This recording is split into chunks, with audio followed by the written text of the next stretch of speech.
All right, guys, your next one, we're gonna grab one of these bad boys. This should not be weighted. Don't do this, don't add. Okay, I love when people add and make things more difficult, then they're even more hurt. So this is the edge of this is like the end of a broom, screwed it off. I use this all the time in the gym for warm-ups, but just a non-weighted stick doesn't have to be this long. You're gonna immobilize here the same way. Remember why? Because otherwise you're gonna use other things. We wanna isolate, immobilize here or here. If you're here, you're really pushing and you're not moving. This is my favorite. You can really develop strong grip here. Grips are correlated with long life. I'm not joking. It's a whole different thing. Look it up. So it's important that you train your grip, but this is for elbow, tendonitis, inner or outer, whichever one, okay?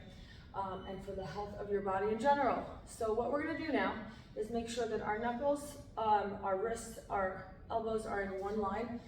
You can tighten up your abdominals, be active here, don't be like all over the place. And what I want you to do is, for my count of 15 seconds, squeeze as hard as you can.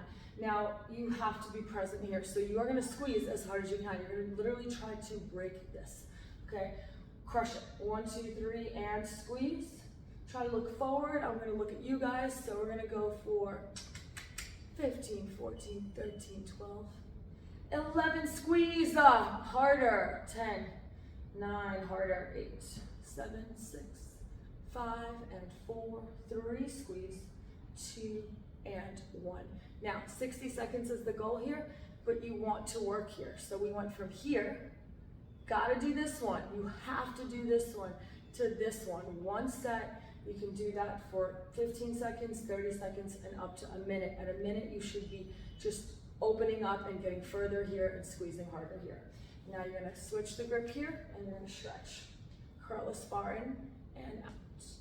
That feels good too. Guys, all of this is really simple, it's manageable, doable. You can do this all together, or you can take this exercise and maybe do that before you're gonna play. Then you can independently do the rubber band ones, right? If you're an athlete, throw those rubber bands in your gym bag, make it a habit. That habit is going to give you so much more life in your game.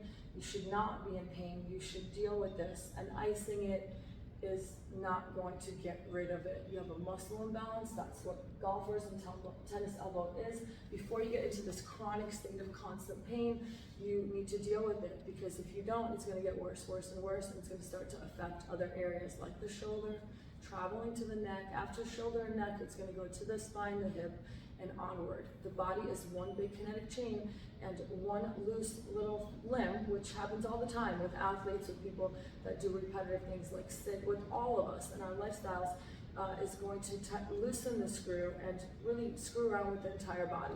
A lot of times imbalance and pain just travel around the body. You don't want that. You want to be your best for as long as possible. You deserve that. And what I just gave you will literally take no real estate in your day. But what it will do is give you better grips, stronger grips.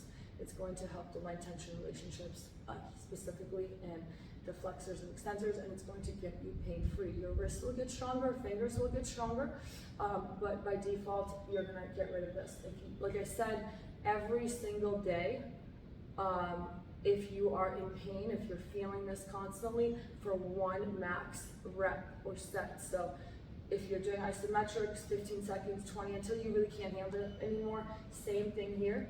I would do one non-weighted, then I would do the rubber band. Okay, invest in these, they are amazing, you'll have them for the rest of your life. Anytime I feel anything, I just go right back to this. And of course, after you get better, you don't have to do this every day, but incorporate it, you know, at some point, whether it's at your work desk before you're going to play or do something, or lifting, incorporate this, you know, 2-3 times a week, and you will keep all of these issues at bay. If you're gonna play more hours, if you're gonna do more stuff, you're going to a retreat where you're gonna do your sport, then do, during that time, do this every day again, and you will feel great and you will get pain-free.